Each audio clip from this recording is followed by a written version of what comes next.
tassa bhagavato arahato sama sambuddhassa.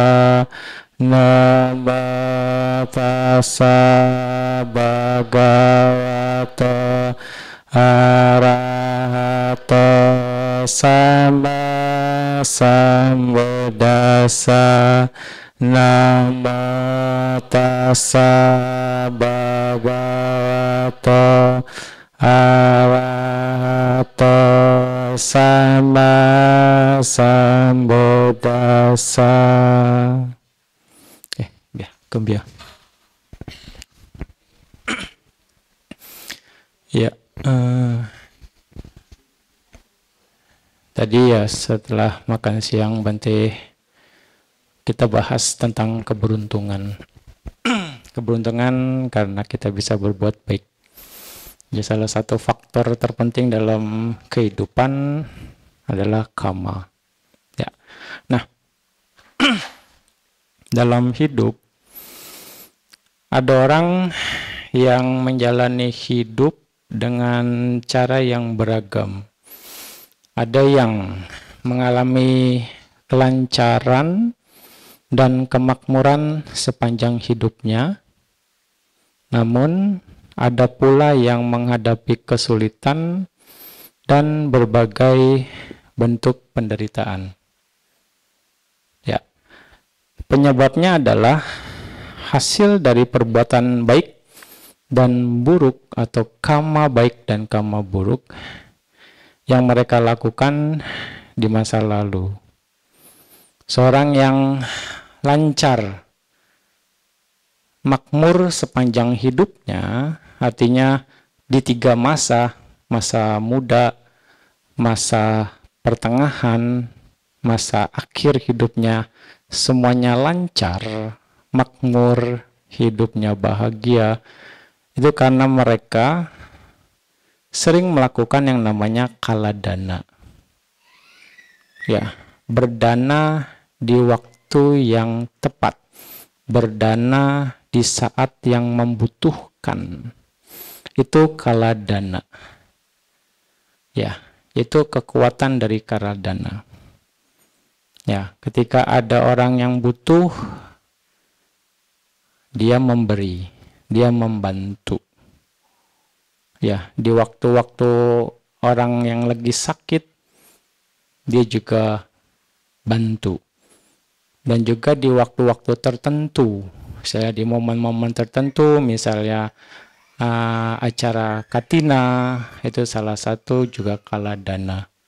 Dan juga ya berdana kepada para petapa samana, yang mana para petapa samana itu juga tidak bisa memasak, tidak ada penghasilan, ya perlu makan, perlu disupport, itu juga bentuk kaladana. Nah, jadi banyak kaladana. Anda harus mengetahui ini, kaladana. Juga berdana kepada orang yang mau berpergian, itu juga kaladana. Ya, memenuhi kebutuhan ketika seseorang mau pergi. Ya, itu adalah kaladana. Nah, kaladana ini bisa berbuah, akibatnya adalah kemakmuran, kebahagiaan di sepanjang hidupnya. Di 3 masa. Masa awal, masa pertengahan, dan juga masa akhir. Dan ada orang bervariasi kemakmurannya, keberhasilannya. Di masa mudanya sulit. Di masa pertengahannya dan akhirnya baru berhasil. Ada lagi variasinya di masa mudanya dan juga di masa pertengahannya hidupnya makmur. Di masa tuanya hidupnya susah sampai nggak ada yang jagain, nggak ada yang ngerawat dia. Ada yang seperti itu. Ada yang di masa awal, di masa mudanya, di masa pertengahan, di masa mudanya dia sukses, di pertengahannya susah, dan di akhir masa akhir usia tuanya baru berhasil. Ada juga. Nah, itu karena mereka jarang melakukan kaladana. Berdana tidak tepat waktu. Ya, artinya tidak melakukan kaladana, berdana pada tepat waktu. Nah, ini yang harus kita perhatikan. Jadi, segala sesuatu itu bukan tiba-tiba muncul.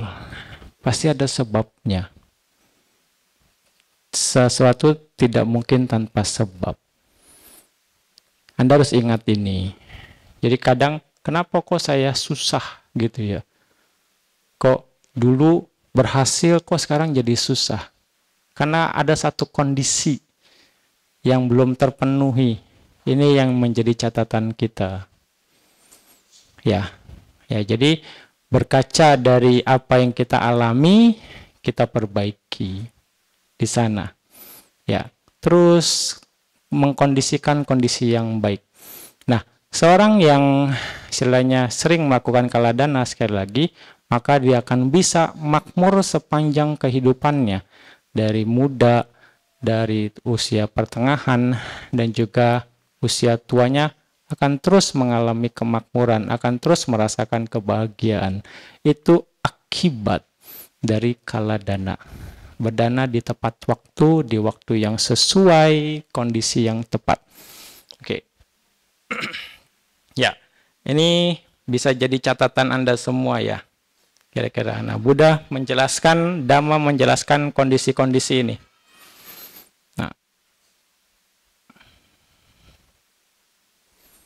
Oke. Nah, demikian pula jika seseorang melakukan perbuatan buruk dalam kehidupan ini, mereka pasti akan menghadapi konsekuensi negatif dan penderitaan di kehidupan mendatang.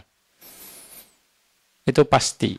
Dan belakangan ini, orang sering menemukan keinginannya tidak terpenuhi. Ada saja. Kok ini nggak berhasil? Kok ini nggak sesuai? Gitu. Nah, sepanjang hidup, teman dan rekan kerja dan kerabat juga saling mendukung dan hidup dalam manfaat bersama. Ya, sepanjang kehidupan oke. Teman bisa kumpul, bisa ya sahabat, keluarga bisa berkumpul dalam manfaat bersama. Namun, ketika penderitaan datang, ketika kita lagi susah, terutama di usia tua, tidak ada yang dapat menyelamatkanmu dari itu. Ya enggak? Ada yang bisa gantiin sakitnya, misal orang tua kita. Kalau bisa pun kepengen gitu, kan ada orang, udahlah saya aja yang sakit. Mama sih jangan sakit kalau bisa. Tapi bisa enggak? Enggak bisa. Nah itu apa? Itu harus dihadapi sendiri. Kita harus hadapi itu sendiri, kondisi-kondisi itu. Gak ada yang nemenin. Walaupun kita punya banyak teman, punya banyak hopeng, punya banyak kalian namita, ngerasain sakit, sakit sendiri. Ya kan? Ngerasain menderita, menderita sendiri. Kira-kira seperti itu.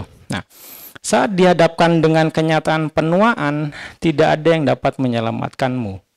Demikian pula, saat menghadapi penyakit, tidak ada yang dapat menyelamatkanmu.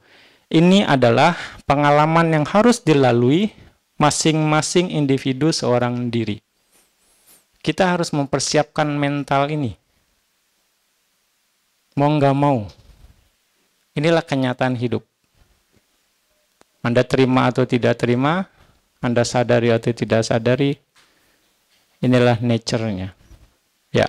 Nah, ketika berhadapan dengan kematian, seorang juga harus menghadapinya dan menanggungnya sendirian. Siapa yang mau diajak mati sama-sama? Ini apa namanya, sedekat-dekatnya ini juga duluan aja deh kalau itu mah. Nggak mau, ya kan? Kira-kira seperti itu. Nah, ini adalah jenis penderitaan yang tidak bisa dibagi dengan siapapun.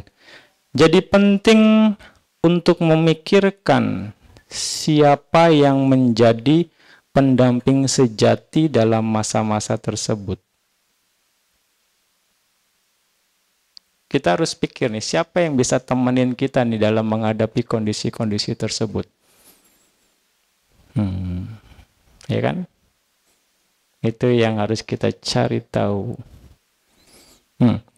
Setiap makhluk yang memiliki tubuh pasti akan mengalami penderitaan. Tidak terhindarkan.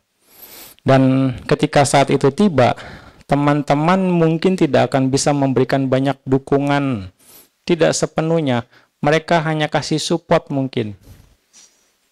Ayo makan obatnya, ayo tetap sembuh, biar cepat sembuh ya. Nanti makan-makan lagi di sini, nanti kumpul-kumpul lagi di sini. Paling begitu doang. Mereka pulang, kita mikirin lagi penyakitnya. Kita ada lagi di, misalnya berbaring lagi. Nah, ya enggak, sebatas itu. Nah, hanya ketika kita mengambil Dhamma sebagai pendampingmu, pendamping kita, maka kita dapat mencapai kedamaian abadi. Ya, Dhamma yang menjadi pendamping kita. Karena banyak Dhamma yang bisa memperkuat mental kita untuk bisa menyadari kenyataan ini. Kalau enggak, kita akan pusing. Kita pasti enggak terima. Ya, hidup sama-sama, senang sama-sama, susah sama-sama, begini kondisi seperti ini, saya kok ditinggalin, kesannya kan seperti itu. Kok saya sendirian? Enggak terima kadang. Ya kan, udahlah, nggak ada yang peduli sama saya. Ya kan? Seperti itu. Kok tega banget saya ditinggalin. Padahal kan kenyataannya memang ya seperti itu.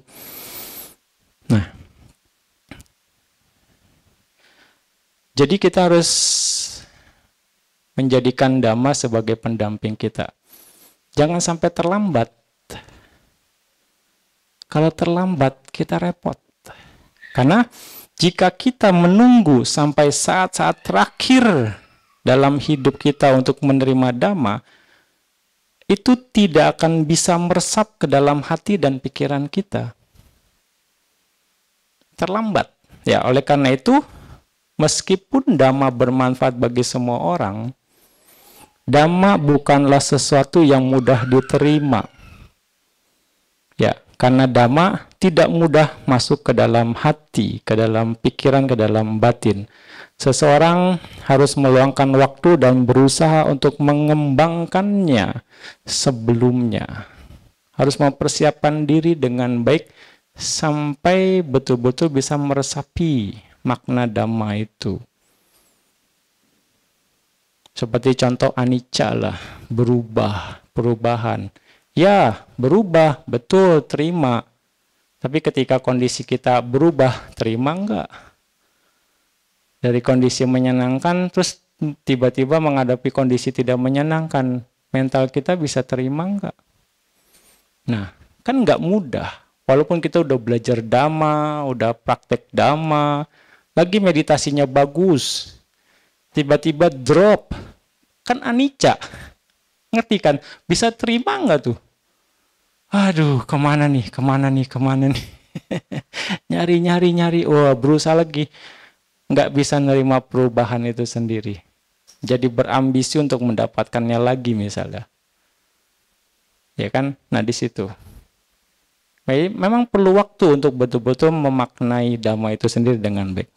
Nah, jika kita gagal mempersiapkan diri dengan cara ini, pada akhirnya kita mungkin hanya bisa meraih sesuatu yang tidak berarti dan akhirnya terpaksa menghadapi penderitaan sendirian. Banyak orang mengalami nasib seperti itu.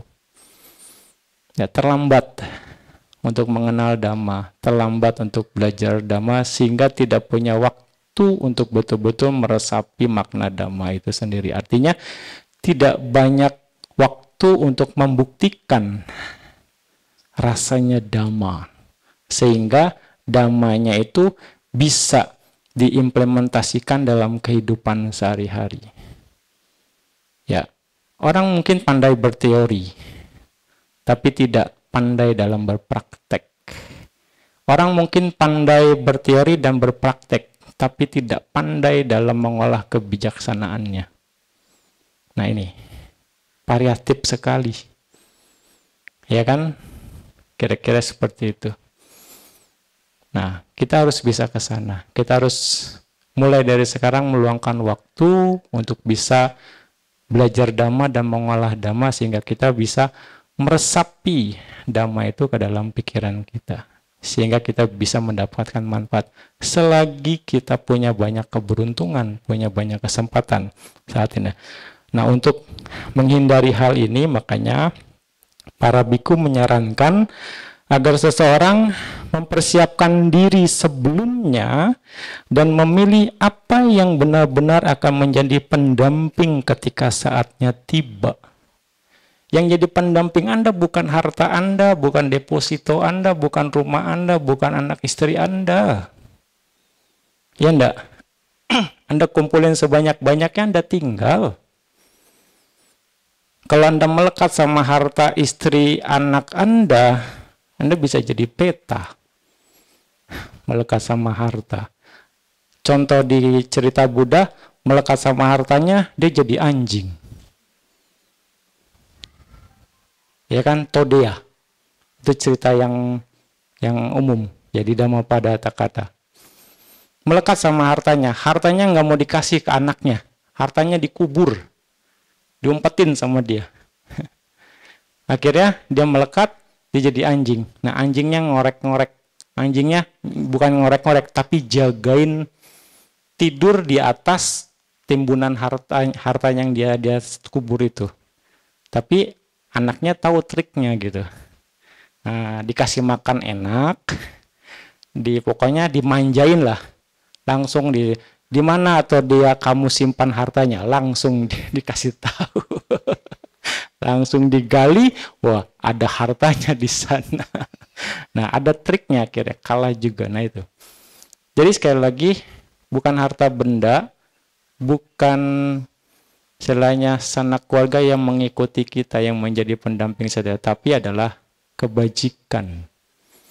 Sekali lagi ya, kebajikan itulah yang menjadi pengikut. Nah, ini sudah Bante sampaikan, tapi ya semoga yang sudah tahu jadi semakin jelas. Yang belum tahu mungkin ya jadi jelas. Oke. Kita bertemu nih. Kita menjalin hubungan dengan anak-anak, dengan pasangan, dengan teman-teman, dengan sahabat. Sekali lagi. Orang cenderung berpikir bahwa itu adalah milik kita semua. Itu teman kita, itu sahabat kita, itu anak kita, itu pasangan kita, itu suami kita, itu istri kita, itu orang tua kita. Kita berpikir begitu, milikku. Yang lain nggak boleh. Hanya saya aja yang boleh temenan sama dia misalnya. Hanya saya aja yang boleh bergaul sama dia misalnya. Gitu. Kita berpikir gitu. Nah, pada kenyataannya tidak ada seorang pun yang benar-benar menjadi milik orang lain. Tidak ada seorang pun yang benar-benar menjadi milik orang lain. Bahkan tubuh kita sendiri bukanlah milik kita. Kita bisa perintah tubuh ini jangan jadi tua. Bisa. Jangan jadi sakit. Jangan jadi lapar. Bisa. Enggak, kita sendiri nggak bisa perintah kok. Tubuh sendiri loh. Nggak ikutin perintah kita, nggak ikutin keinginan kita. Apa itu milik kita tubuh ini? Nah, kita nggak punya kuasa. Nggak bisa atur-atur. Tapi kita menganggap ini tubuh kita. Ini badan kita. Ya enggak? Nah, hanya karena kondisi yang tepatlah kita bisa bersama. Sekali lagi. Hanya karena kondisi yang tepatlah kita bisa bersama. Dan suatu hari, ketika kondisi tersebut tidak lagi mendukung, kita akan berpisah. Sekali lagi ya. hanya karena kondisi yang tepatlah kita bisa bersama. Suatu hari ketika kondisi tersebut tidak lagi mendukung, kita akan berpisah. Dan ini terjadi di semua makhluk di 31 alam kehidupan. Bukan kita saja yang mengalaminya. Ini adalah hukum alamiah. Ini adalah sifat alamiah dari kehidupan.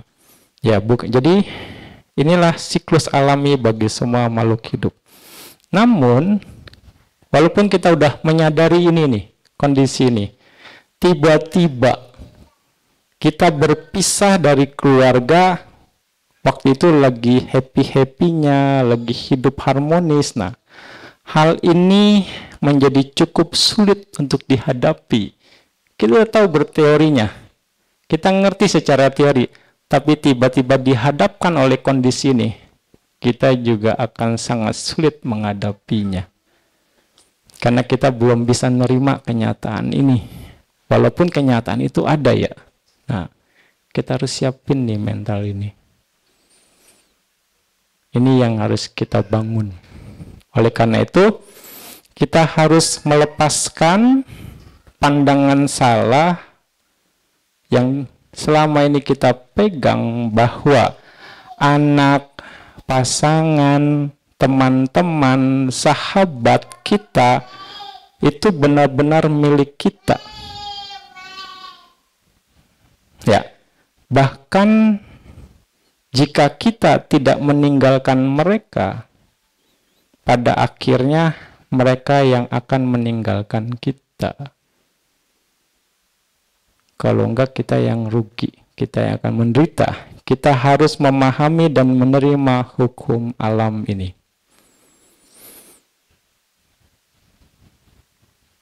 Ada enggak teman Anda yang terus sama-sama Anda dari kecil sampai sekarang? Ada enggak? Enggak ada kan ya? Walaupun waktu sekolah kayaknya hope banget, bolos sama-sama, nyontek sama-sama. Ya kan, kira-kira gitu, main basket apapun sama-sama, ke mall sama-sama. Sekarang mencar-mencar juga kan ya, nggak ada yang sama-sama. Nah, kenyataannya di sana. Oke, yang benar-benar kita miliki, sekali lagi, hanyalah perbuatan baik dan buruk, atau karma baik, karma buruk yang telah kita lakukan. Satu-satunya teman sejati dalam hidup kita adalah karma yang kita ciptakan. Baik itu karma baik ataupun karma buruk yang akan terus mengikuti kita. Kemanapun kita pergi. Kemanapun kita pergi. Sekali lagi, anak-anak, pasangan, teman-teman tidak bisa menemani kita sampai sejauh yang kita inginkan. Mereka hanya bisa menemani kita palingan sebatas kuburan saja. Palingan sebatas krematorium aja. Nggak lebih daripada itu. Nganternya sampai liang lahat. Nganternya sampai krematorium. Selesai. Nggak lebih dari itu. Ya enggak? Nah, makanya. Namun, karma yang telah kita ciptakan akan mengikuti kita seperti bayangan kemanapun kita pergi hingga kita mencapai nibbana.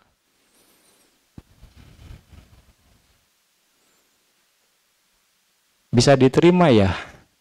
Nah, inilah kenyataannya ya. Nah, makanya ketika orang berkumpul, ketika kita bisa berkumpul karena kondisi yang tepat, karena kondisinya yang pas, karena ada kondisinya, maka sebaiknya kita berkumpul dan bersatu dengan cara yang terbaik. Kita berkumpul, kita bersatu dengan cara yang terbaik. Manfaatkan kesempatan sebaik-baiknya. ketika kita bisa berkumpul. Karena memang kondisinya tepat, kondisinya ada, kondisinya pas. Untuk sebaik-baiknya menggunakan kesempatan ini untuk berkumpul, untuk bermanfaat dengan sebaik-baiknya. Ya, contoh seperti di sini, berkumpul dalam kebaikan, akhirnya bisa berkumpul, ya bersama-sama mendengarkan dhamma, bersama-sama ya kan berbuat baik. Ini kan adalah spiritnya adalah kebaikan. Kita maksimalkan kondisi ini, ya. Dan ketika kondisinya juga tidak lagi mendukung, maka kita juga sebaiknya berpisah dengan cara terbaik. Ya, kita berpisah dengan cara terbaik. Berpisah dengan baik-baik, itu akan lebih baik. Ya, kenapa? Sekali lagi, berkumpul karena ada kondisinya. Berpisah karena tidak ada kondisinya lagi untuk berkumpul. Ya, sekali lagi, itu yang harus kita ingat. Jadi, jika kita melekat pada anak, pasangan, atau teman-teman dengan keterikatan, Anda bisa berakhir dalam keberadaan yang tidak menyenangkan. Keterikatan Anda pada mereka tidak akan membawa manfaat bagi mereka. Juga tidak akan membawa manfaat bagi Anda, dan ini akan merugikan kedua belah pihak. Ya. Kerugian akan ada di kedua belah pihak. Oleh karenanya, sebagaimana Anda mencintai keluarga Anda juga harus mencintai diri sendiri. Dengan pemikiran tersebut, usahakanlah untuk terlibat dalam perbuatan baik. Kalau Anda sayang diri Anda sendiri, banyak-banyaklah berbuat baik. Karena perbuatan baik itulah yang akan terus mengikuti Anda. Kebajikan apapun yang Anda bisa lakukan. Ketika Anda bisa. Kalau Anda nggak bisa, mau Anda lakukan pun tidak terkondisi masalahnya. Ya, jadi suatu hari, baik Anda menginginkan atau tidak, ya, sekali lagi nih, suatu hari jika Anda menginginkan atau tidak, jika Anda tidak meninggalkan mereka, mereka yang akan meninggalkan Anda.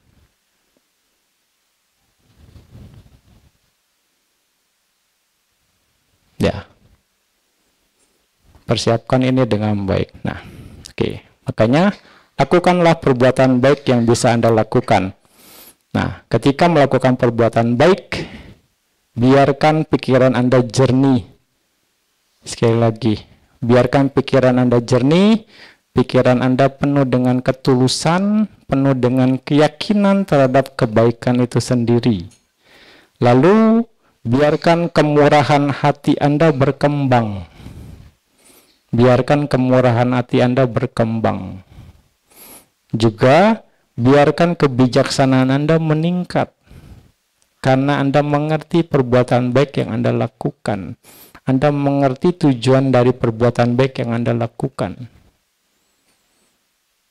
Ya, sada, caga, panya. Ditambah dengan sila Anda. Jaga kemoralan Anda dengan baik. Ya, jaga kemoralan Anda dengan baik. Dan kondisi-kondisi ini akan mengarahkan pada kehidupan Anda yang lebih mulia. Karena nilai kebajikan Anda akan tinggi. Sekali lagi. Ya, sebaliknya, jika Anda hanya memberi, jika Anda memberi atau berdana atau beramal hanya karena merasa harus, hanya karena terbebani, hanya karena terpaksa, hanya karena ikut-ikutan tanpa ketulusan, Ya, atau disiplin moral Anda lemah dan juga tingkatan-tingkatan pikiran kualitas batin Anda rendah, maka Anda akan mendapatkan atau mencapai tingkat keberadaan yang lebih rendah. Karena tidak diimbangi oleh kualitas-kualitas yang lain. Ya, jika Anda ingin hidup yang mulia, tetapi masih melakukan perbuatan dengan pola pikir yang rendah, maka hasilnya akan membawa keberadaan yang lebih rendah. Anda mau nih, hidup lebih mulia, tapi usaha yang Anda lakukan tidak mengarah kepada kemuliaan itu sendiri. Akhirnya nggak akan sampai. Ya nggak? Ya Anda berdana misalnya nggak tulus. Ya kan? Berdana mungkin ya ada sesuatu. Lalu tidak dijaga dengan juga moralitas Anda. Kualitas batin Anda juga tidak terjaga.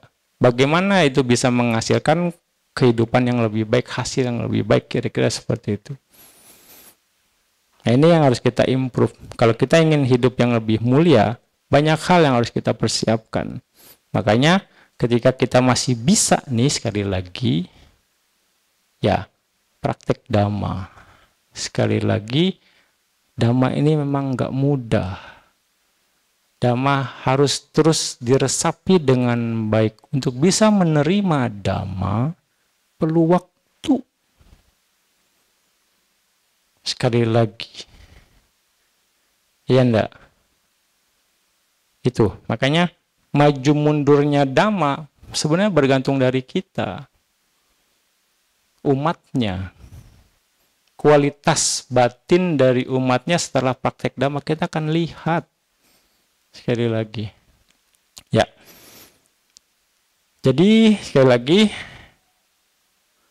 sebelum melakukan perbuatan baik, hendaknya renungkanlah dengan baik.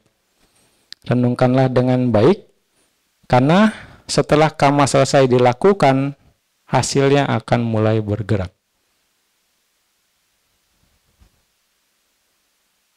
Misalnya Anda berbuat baik dengan happy, dengan tulus, lakukan.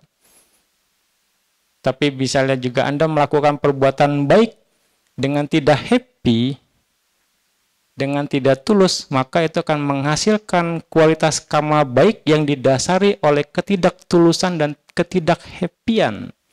Dan itu akan menyimpan potensi tersendiri. Dan itu hasilnya akan terus bergerak. Sekali lagi. Ada sendiri kualitasnya. Ya. Bahkan jika kita menyesal dan berkata, kita tidak menginginkan hasilnya, itu tidak bisa diurungkan. Potensi itu akan ada. Makanya kita harus mahir dalam berbuat baik. Jangan menyesal setelah berbuat baik. Itu satu prinsip. Jangan takut ketika berbuat baik. Jangan malu ketika berbuat baik. Jangan ragu dalam berbuat baik. Ya. Ini yang mengotori kebaikan kita. Ini yang merendahkan nilai dari kualitas kebaikan kita. Ya, itu akan menghasilkan akibatnya masing-masing. Oke?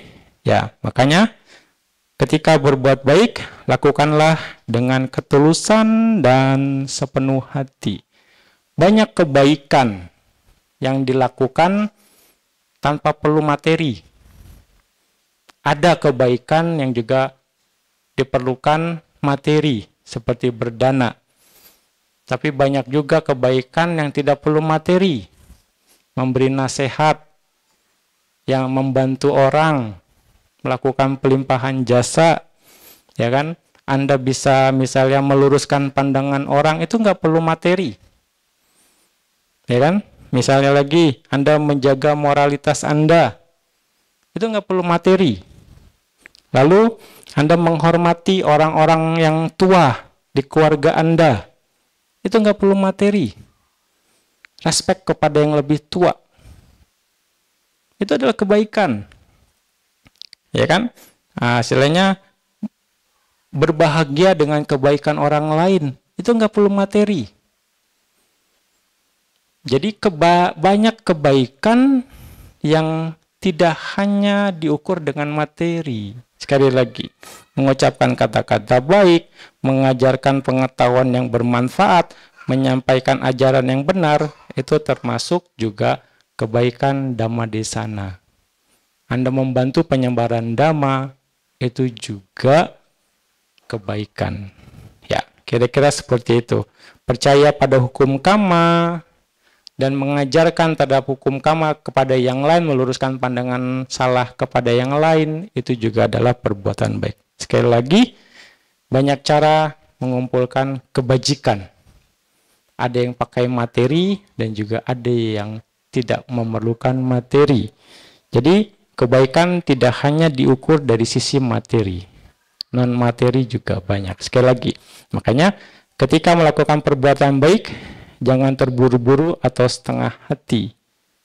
Sekali lagi, lakukan dengan sepenuh hati dan tulus. Karena itu yang akan kita dapatkan. Itu yang akan kita bawa sampai akhirnya kita mencapai pencerahan. Itu yang akan terus menemani kita selama di samsara ini. Sekali lagi, makanya lakukanlah perbuatan baik dengan baik. Nanti selalu pernah bilang, berbuat baiklah dengan baik ya. Berbuat baiklah dengan baik. Jangan berbuat baik dengan asal-asalan. Karena hasilnya pun akan asal-asalan. Ketika Anda berbuat baik dengan baik, maka hasilnya akan baik. Semoga kita semua bisa memanfaatkan ya keberuntungan ini, keberuntungan yang kita bisa dapat ketika kita bisa berada dalam lingkungan Dhamma, sehingga kita bisa mempraktekkan Dhamma dengan baik, dan itu akan memperkuat keberuntungan kita. Dengan keberuntungan itu membuat kita bisa meningkatkan kualitas batin, sehingga akhirnya kita bisa mengerti dan memahami kondisinya dengan baik sehingga terbebas dari penderitaan. Semoga kita semua bisa terbebas dari penderitaan. Sadu, sadu, sadu. Jangan terlambat ya. Oke.